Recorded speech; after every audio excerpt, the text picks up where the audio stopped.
em conta, já que são parte daquilo que é o custo total de uma alternativa. E complemento dizendo que a grande dificuldade está em monetarizá-los. Quanto vale a perda do comerciante? Quanto a mais o comerciante, o imóvel residencial, terá que usar um equipamento, um produto de limpeza, para fazer a limpeza de um imóvel que está numa região cuja emissão de poeira, pela presença de um método construtivo a céu aberto, acaba emitindo. Quanto a mais é isso? Ou quem paga essa conta? É a pergunta que eu tenho para fazer, já que a percepção de quanto é essa conta é uma percepção que vai se dar apenas no longo prazo. Quando aquela linha metroviária estiver em operação, quando aquela linha metroviária se mostrar insuficiente para atender às demandas anteriormente previstas, e quando já houver a necessidade de uma nova discussão como essa para discutir não o metrô curitibano, mas a ampliação dele. Nesse sentido, eu agradeço a oportunidade e fico à disposição na sequência para o debate. Muito obrigado. E convidamos também o engenheiro Vinícius Travagin e o engenheiro civil Luiz Capraro, que vai mediar aqui o debate. Então, nesse momento, abrimos o espaço para o debate e, como informado anteriormente, poderão ser feitas perguntas por escrito e, por favor, coloquem o e-mail e o nome, que as perguntas que possivelmente não poderão ser respondidas aqui nesse debate serão respondidas posteriormente através do e-mail que vocês informarem. Ok? Então, já temos algumas perguntas.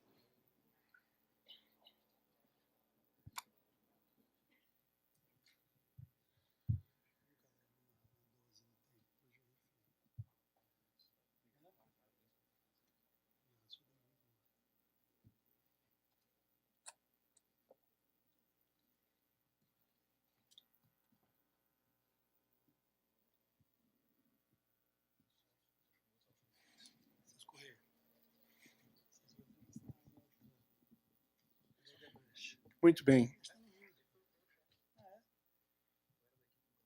O assunto, sem dúvida, é palpitante e nessa hora e meia, 2 horas, sem dúvida alguma, nós tivemos a oportunidade de literalmente fazermos uma imersão, né?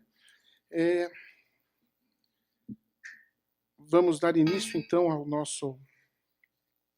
à nossa rodada de perguntas, ao debate. São vários os questionamentos, e começamos então com uma pergunta para o Dr. Hugo, feita pelo arquiteto Ariel. Por favor, gostaria que se identificasse para que o engenheiro Hugo... Lá está, muito obrigado pelo seu questionamento. Passo então sua pergunta ao engenheiro Hugo.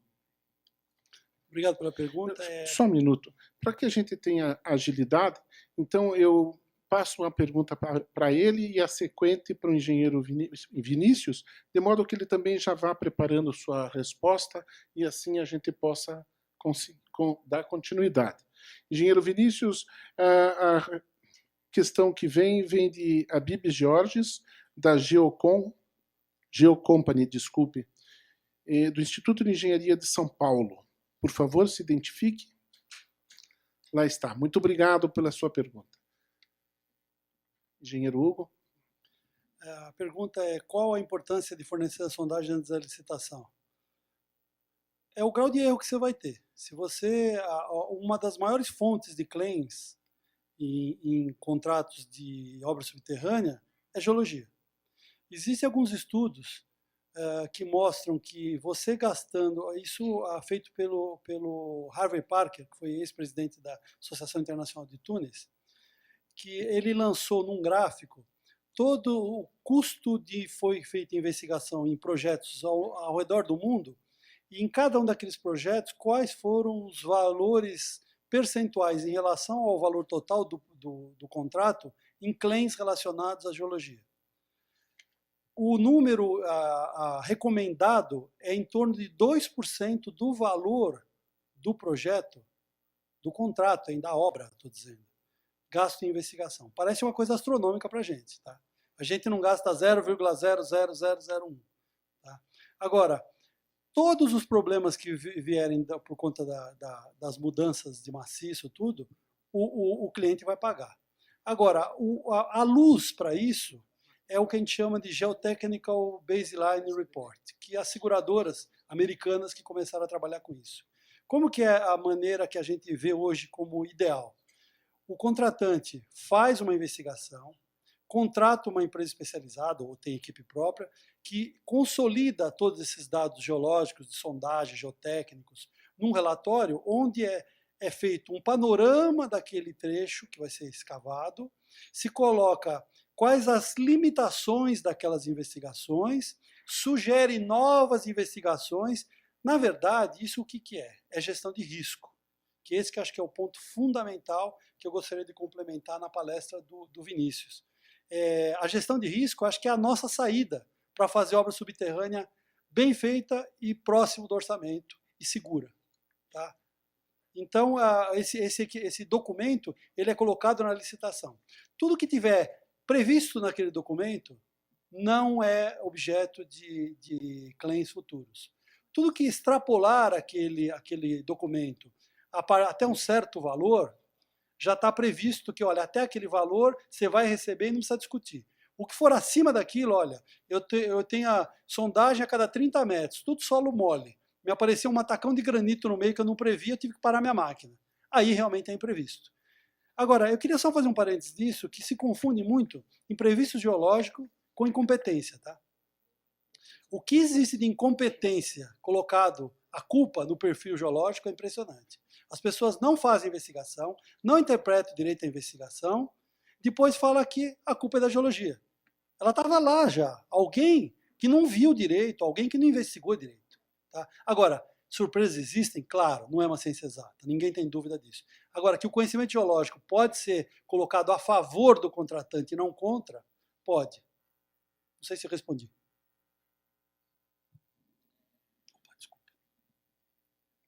Vamos então à nossa próxima questão.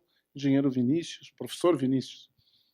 A pergunta do Habib Jorges é a seguinte: há, além dos critérios apresentados, um problema que é a má qualidade dos trabalhadores, qualidade técnica e de formação, que resulta em riscos de difícil quantificação. Na verdade, não é uma pergunta, é uma afirmação que ele faz e com a qual não tem como eu discordar, Habib. A questão é que essa questão, de fato, ela é uma contribuição, é um componente a mais na composição do custo de qualquer empreendimento. Isso não vale para túneis metroviários apenas, evidentemente. Isso aí, de certo modo, tem que ser força da circunstância, força da situação do mercado atual. E isso tem que ser incorporado naquilo que eu chamei de custos técnicos, naquilo que é o componente que está associado ao tempo de duração do empreendimento. Então, você tem lá salários maiores num dado período, ou uma mão de obra menos qualificada que te obriga a um turnover maior. Então, tudo isso tem que ser contemplado naquela composição do custo técnico. É evidente que ao se fazer isso, trabalha com uma expectativa de comportamento da mão de obra. Né? Você trabalha com a expectativa de ter um certo turnover e por consequência, dispêndios com demissões, contratações, treinamentos. Tudo isso, toda a gestão da mão de obra fica a cargo do construtor, a cargo de quem é responsável por fazer a gestão dessa mão de obra. Isso aí eu entendo que, se considerado, tem que ser, do contrário, o construtor não é vencedor de uma proposta se ele não faz a devida consideração disso, tem que ser considerado na fase de composição daquele custo técnico como custo associado ao tempo de duração do empreendimento. Algo mais? Muito obrigado, professor Vinícius. Vamos então mais uma questão para o engenheiro Hugo. Partindo do nosso colega Walter Fanini, do SENS de Paraná. Walter, por favor. Lá está o Walter, engenheiro Hugo. Se existe um processo de cooperação formal entre o metrô de São Paulo e a Prefeitura de Curitiba para a transferência de experiência, conhecimento e implantação? Eu acredito que não. Processo formal, acredito que não. Nós tivemos algum contato, o pessoal esteve em São Paulo, a gente conversou, a gente passou, eles visitaram obra, mas processo formal, acredito que não. Inclusive, eu ouvi essa semana que o presidente do metrô, que acabou de sair, tinha extinto a área de convênios do metrô de São Paulo. Porque a gente tem muito serviço, então não dá para ficar fazendo convênio. Foi o que eu ouvi, não sei se é verdade. Mas nós já tivemos casos interessantes. Por exemplo, o metrô de Porto Alegre, há 10 anos atrás, recebeu um projeto do governo federal de construir a linha 2, um projeto da empresa TCBR de Brasília. E, ao mesmo tempo, recebeu um aceno do então ministro Eliseu Padilha de dar o dinheiro para Porto Alegre para construir aquela linha, aquele projeto. Tá? Aí a Prefeitura de Porto Alegre contratou o metrô de São Paulo, nós fomos para Porto Alegre, ficamos uma semana ou duas em Porto Alegre estudando, voltamos para São Paulo, ficamos um ano trabalhando nesse projeto e fizemos um diagnóstico do projeto, o que era aplicável, o que não era, o que funcionava, o que não funcionava, onde podia melhorar, e funcionou muito bem. Entregamos um relatório final para a Prefeitura de Porto Alegre na época. Então, já fizemos esse trabalho, já fizemos com o metrô de Salvador, já fizemos com o metrô de Bagdá, já fizemos com o metrô de Fortaleza. Tá? Então, eu acredito que, independente dessa fala que eu ouvi do ex-presidente, eu acho que o metrô de São Paulo está sempre aberto para isso. Próxima questão já está com o engenheiro Vinícius. Só peço, por favor, que faça o chamamento do nosso perguntante. Sim. A pergunta vem do Edmundo, da SESB. Edmundo Talamini Neto. Belo trabalho. A pergunta dele é: já que em uma análise de custo total pode levar à escolha de um método subterrâneo, NATM ou TBM, como você vê a opção de criar novos eixos em vez de substituir os expressos? Cita aí como exemplo a Avenida das Torres, Vitor Ferreira do Amaral, prolongamento da 7 de setembro e outros.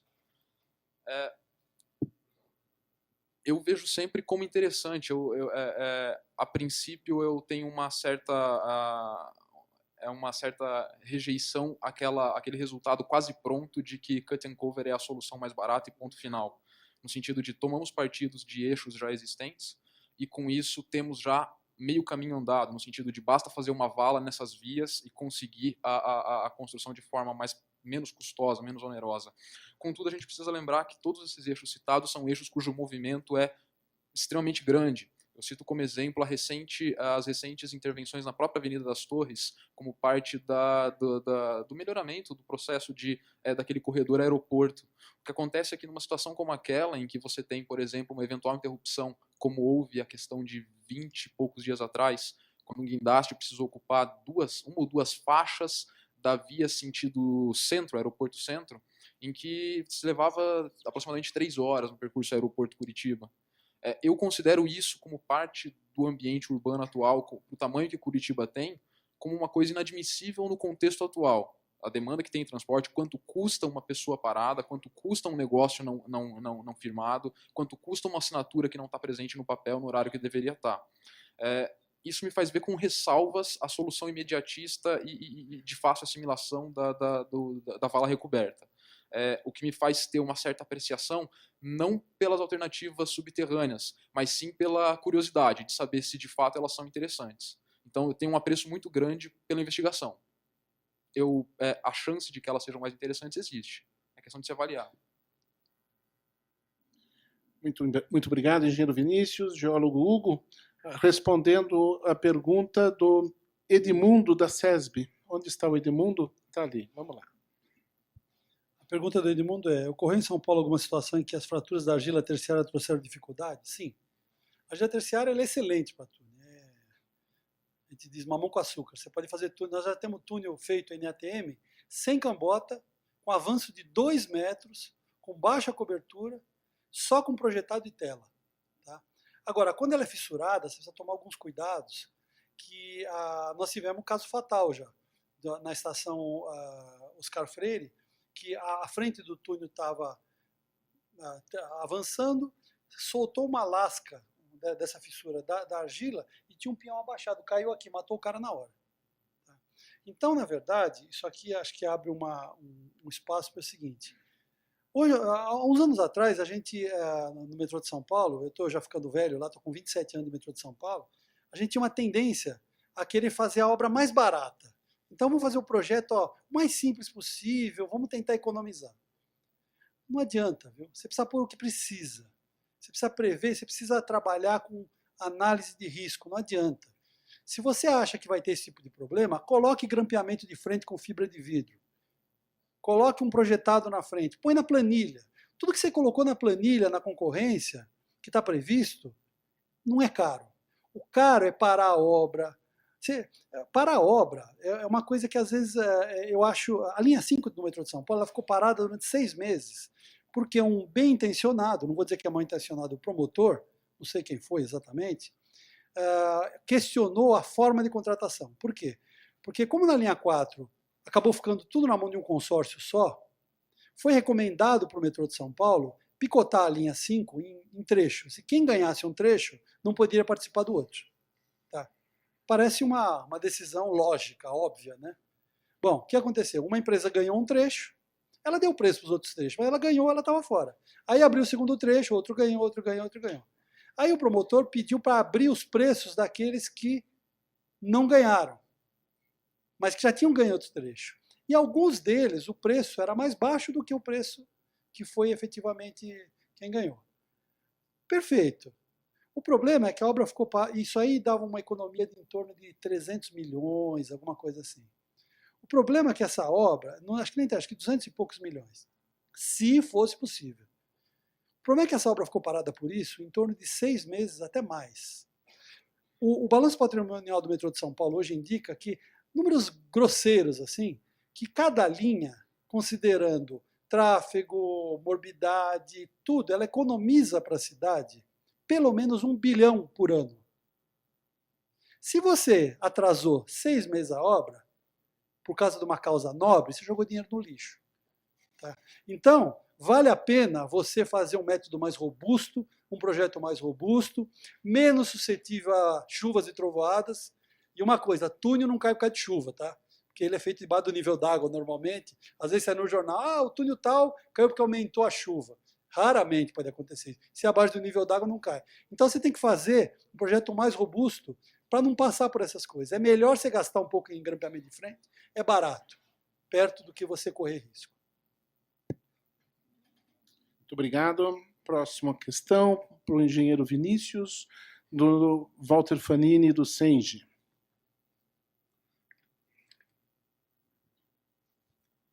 Oi, Walter. Questionamento do Walter. Em sua opinião, a escolha do método construtivo do túnel do metrô em Curitiba baseou-se em um modelo de decisão próximo ao colocado por você ou foi uma decisão baseada em análises mais simplificadas? Walter, eu acho que seria um pouco leviano da minha parte, eu desconhecendo o processo como se deu na íntegra, eu dizer talvez como tenha se dado essa decisão. Eu só posso me basear naquilo que naquilo que a gente costuma observar para outros casos e que eu tive possibilidade de conhecer. No geral, há muitas exceções. O metrô de São Paulo, o Hugo colocou logo no começo da apresentação dele, é o que a gente tem de vanguarda aqui no Brasil em termos de construção de túneis metroviários e destaca-se, portanto, desse aspecto mais generalista que eu tenho para colocar, que é o fato de que existe sim a decisão tomada sem uma análise mais criteriosa, porque é muito complexo se levar em conta os benefícios de uma alternativa. Dentro do que o Hugo colocou agora, de você fazer a opção por métodos mais robustos, o que ele está falando é, invista-se agora para não investir depois. A gente tem em torno de uma intervenção durante a etapa construtiva, ela custa aproximadamente... a intervenção no projeto ela custa 5%, do valor de que uma intervenção custa na obra. Quer dizer, se tem uma intervenção durante a fase construtiva, um reparo, uma paralisação, uma alteração qualquer, um ajuste qualquer, que durante a obra te custa 100, essa mesma intervenção sendo feita, essa decisão sendo feita lá no projeto, lá na hora de se optar por um método mais robusto, por uma alternativa mais robusta, custa em torno de 5% da decisão tomada quando a coisa já está andando.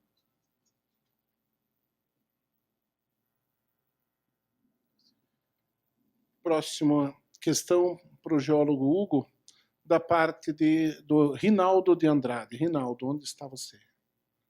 Lá na extrema esquerda. Obrigado. Rinaldo, você fez 5 perguntas, nossa. Vamos lá. Qual o custo do NATM médio? Olha, eu te diria que aquele valor 1 você tem que multiplicar por 80 milhões, mais ou menos. Tá? Aí você tem o custo de todos, aproximadamente. TBM para argila. TBM é um nome genérico, tá? TBM é Tunnel Boring Machine. A gente usa para qualquer máquina escavadora de túnel. Não só para tuneladora em rocha.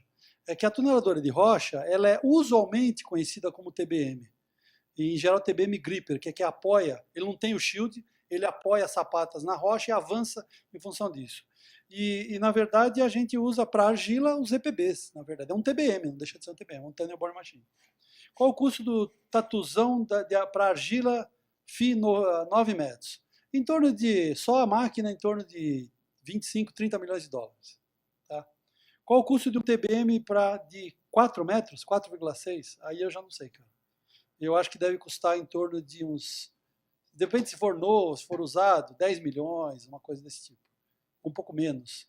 Você pode fazer mais ou menos proporcional ao diâmetro, dar uma ideia do custo dele.